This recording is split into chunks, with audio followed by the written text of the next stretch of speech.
I heard about Paz's tapes. Yeah. Why do you think she'd leave him behind? And that diary? Whatever it was, her commitment was wavering. That much is clear. So she was leaving clues to help us. No way to know for sure. And the ocean's not giving her back. November 4th, 1974. At the outskirts of Barranquilla, Colombia. Contact with Big Boss successful. Zadornov posed as my professor, but Big Boss took one look and knew he was KGB. However, he does not seem to suspect me. To him, I am just a peace-loving student, and another victim of the CIA. We asked him to drive the CIA out of Costa Rica. To him, this means betraying his country. His forces are smaller than anticipated. They drift from place to place with nowhere to call home. That provided us an opportunity, so we seized it. Zadornov offered them a plant off the Costa Rican coast to use as a base. As expected, Miller jumped at the chance. Although initially reluctant, Big Boss came around when Zadornov played him the tape. All because the voice on it sounded like his mentor, the boss. Naked Snake, the man who once saved the world from the brink of nuclear war. Awarded the title of Big Boss for his service. He later became a mercenary, abandoning both his title and his country. To him, that honor was steeped in the blood of the boss, the mentor he was forced to eliminate. Exceptionally charismatic, he possesses unparalleled combat and intelligence-gathering abilities. His only discernible weakness is her.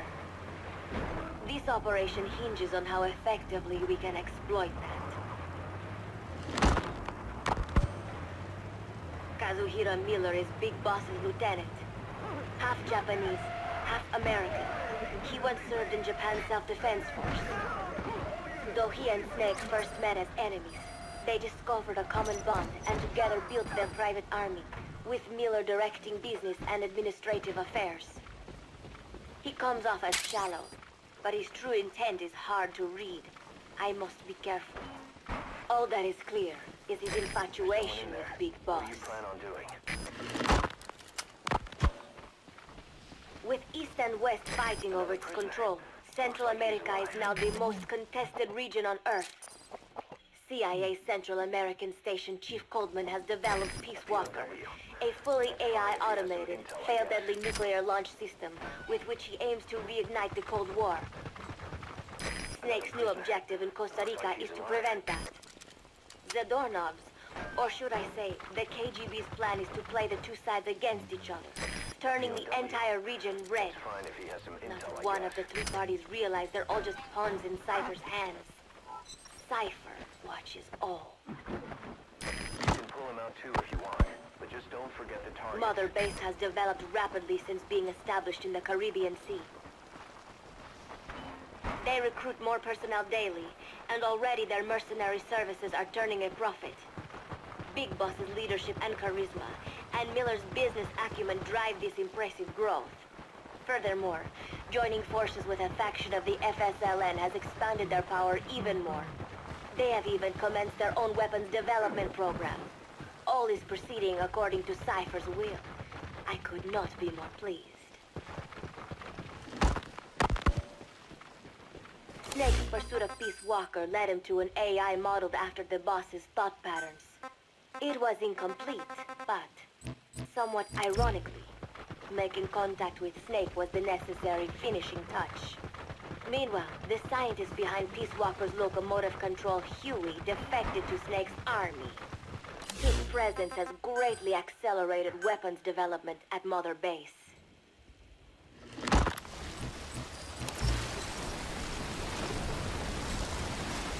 Chico. Mission info. I marked the RV on your map. I failed to anticipate Coldman's madness, but nuclear war was averted. However, this was only after the boss AI on board Peace Walker sank itself to the bottom of the lake in what could be likened to suicide. The boss laid down her gun, choosing to sing for peace instead, And Snake, himself a gun, parted ways with him. In doing so, he reclaimed the title he once abandoned. He is Big Boss. Zadornov has been detained. Since this leaves my cover identity without a guardian, the Mother Base staff has taken me in. I am now better placed than ever to monitor their internal affairs. Everything continues to unfold according to plan. The developer of the Boss AI, Dr. Strangelove, has also come to Mother Base. With her and Huey's expertise, they can now develop a weapon capable of matching Peace Walker. Development on the bipedal weapon is now complete. They call it Metal Gear Zeke. It stands there like some sort of mystical guardian. The soldiers gaze on it with pride and reverence. Big Boss has elected to arm it with a nuclear weapon. As an army without a nation, they seem to feel the need for a deterrent against whatever the world might pit against them. It is a dangerous gambit. Why do such a thing? Their nuclear strategy differs from the Americans and the Soviet Union. The superpowers deter attack by revealing their nuclear arsenals to one another. Snake and his men know that if they were to go public with this, the whole world would unite against them. Business would dry up overnight. So they do not plan on revealing the nuke until necessary. This ace-in-the-hole approach is their idea of a nuclear strategy. Wielding a deterrent, all the while unable to reveal its existence. I wonder if Snake sees how vulnerable.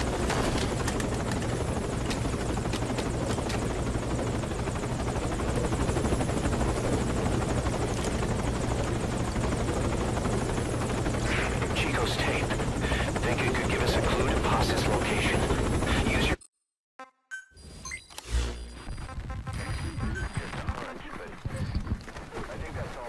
Boss!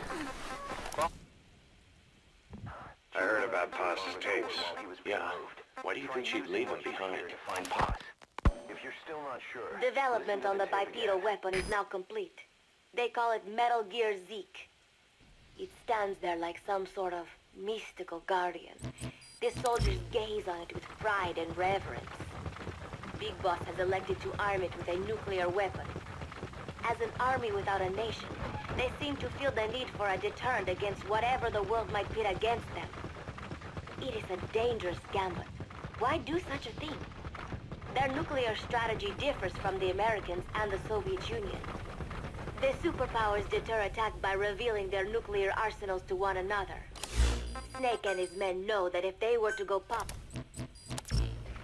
I heard about Paz's tapes. Yeah. Why do you think she'd leave him behind? And that diary? Whatever it was, her commitment was wavering. That much is clear. So she was leaving clues. Hit me. Hit me all you want. To one another. Snake and his men know that if they were to go public with this, the whole world would unite against them. Business would dry up overnight. So they do not plan on revealing the nuke until necessary. This ace-in-the-hole approach is their idea of a nuclear strategy. Wielding a deterrent, all the while unable to reveal its existence. I wonder if Snake sees how vulnerable this makes them.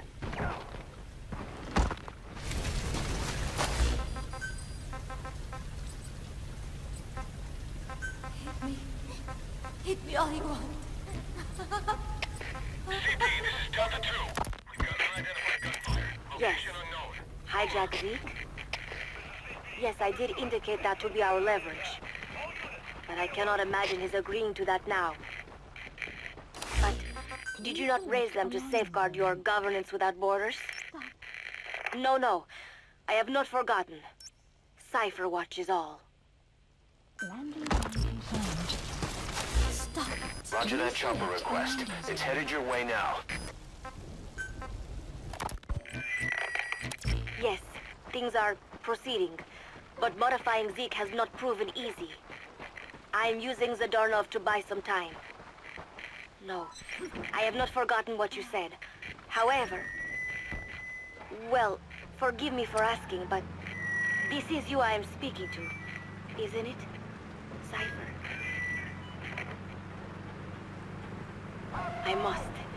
I will fight Big Boss. The world must be ruled by a single will. To defy Cypher is a fate worse than death.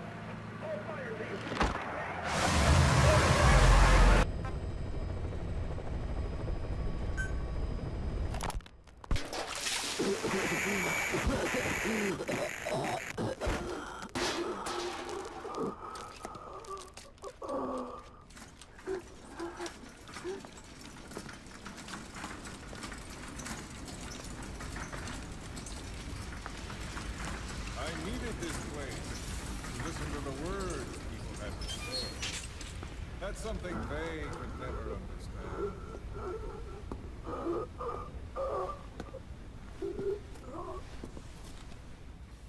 You've done your part. You told us plenty. You've known the pain of ages. And even now you think, as any person would, that this can't be happening. Is it education? Morals? Faith? Just the imprint of a lifetime of stories? Face to face with oblivion, which is where you are, and you still think that help is coming. The world you were born into is made to save you. Isn't that right? Of course it is. Everyone knows that. Until your last breath, you know it. Without the slightest chance or reason, humans are capable of hope. I'm no different.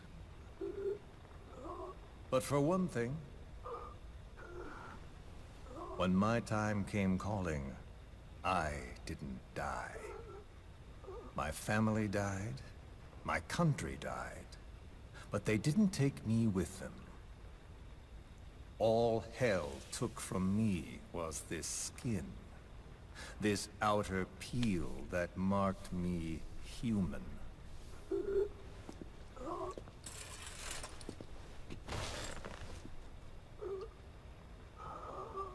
My village had an oilseed field and a fine factory.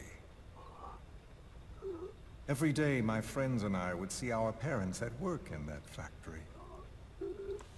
That's all I had, all the world I knew. Then one day, aircraft came droning in from some far-off sky. The factory was bombed. Some spies had told them we were making weapons. The building burned. We tried to flee outside. The crowd blocked the exit. The crowd of people. Hot. So hot. I tried to push through their legs and get ahead, but a boot in my stomach put me on the ground. The smoke of them burning filled me up. I heard my name called, but not for long.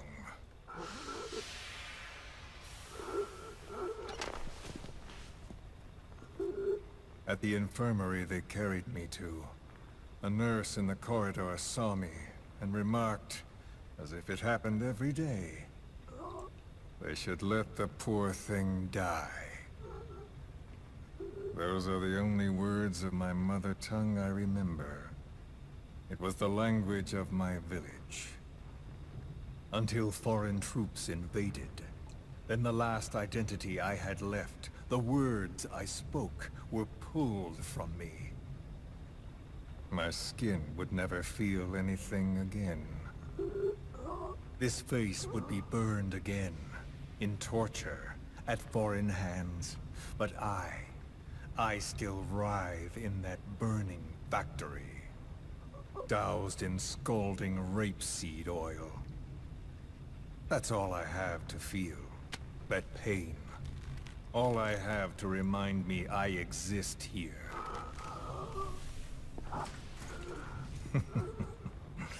Those spies reported well. We made weapons, all right.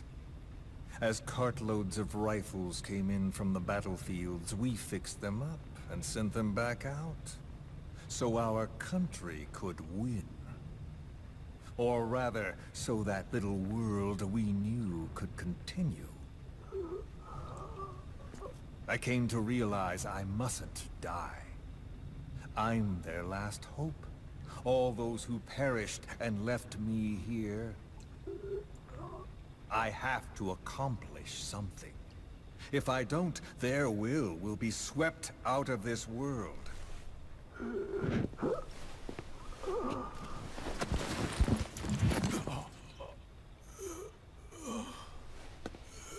So, do you see me now? Tell me, what do you see? Hmm? You have eyes. What do your eyes see? Yes, that's right. You see a skull face. You see me. This skull is who I am. My mark, my proof of humanity. I have no country, no language, I have no face. But I haven't lost my skull. So I told myself, the pain and effort that keep me alive will never know relief, never bear fruit, never be repaid. I know that, but I told myself to focus on some hope, a non-existent hope, to guide me through this burning world. A hope. Call it a dream. A melancholic delusion. As the pressures within me stretch me to bursting, and I force myself not to cry out, though the words I thought were carved into me are gone, and all I knew is dead.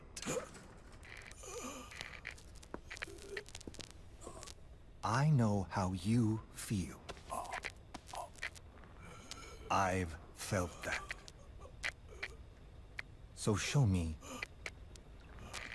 that I'm not the only one. That you too can return to this world for revenge. Do you see me? Don't die. Don't die!